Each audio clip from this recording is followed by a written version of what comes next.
Halo Sobat Mania, kembali lagi di BRC Official, ada kabar menarik nih mengenai pelatih PSM Makassar. Bernardo Tavares mengungkap alasan menggunakan seluruh kuota pemain asing.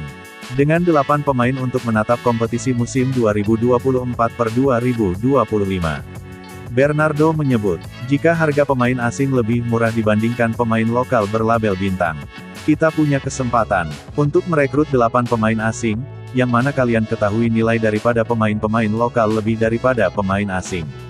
Kata Bernardo Tavares pada sesi pre-match konferensi pers, Minggu tanggal 21 Juli tahun 2024. Bernardo menyebut, dirinya harus membangun skuad baru, dengan perginya beberapa pemain andalannya ke klub lain.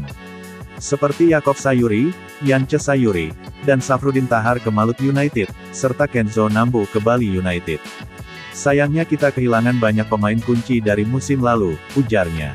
Di sisi lain, Bernardo Tavares juga harus menyesuaikan kondisi finansial PSM Makassar. Apalagi musim lalu PSM dibelit persoalan penunggakan gaji, hingga sempat disangsi larangan transfer oleh FIFA. Target kita saat ini adalah untuk memang tidak turun ke kasta bawah.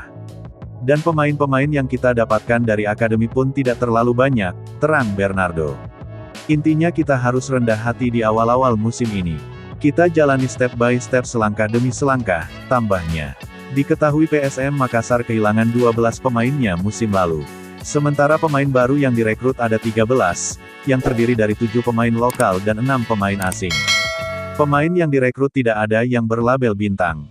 Mereka dominan dari akademi dan jebolan Liga 2. Nah itu dia sobat untuk update kabar hari ini. Bagaimana pendapat kalian sobat? Tulis pendapat kalian di kolom komentar ya sobat, dan jangan lupa like, komen dan subscribe.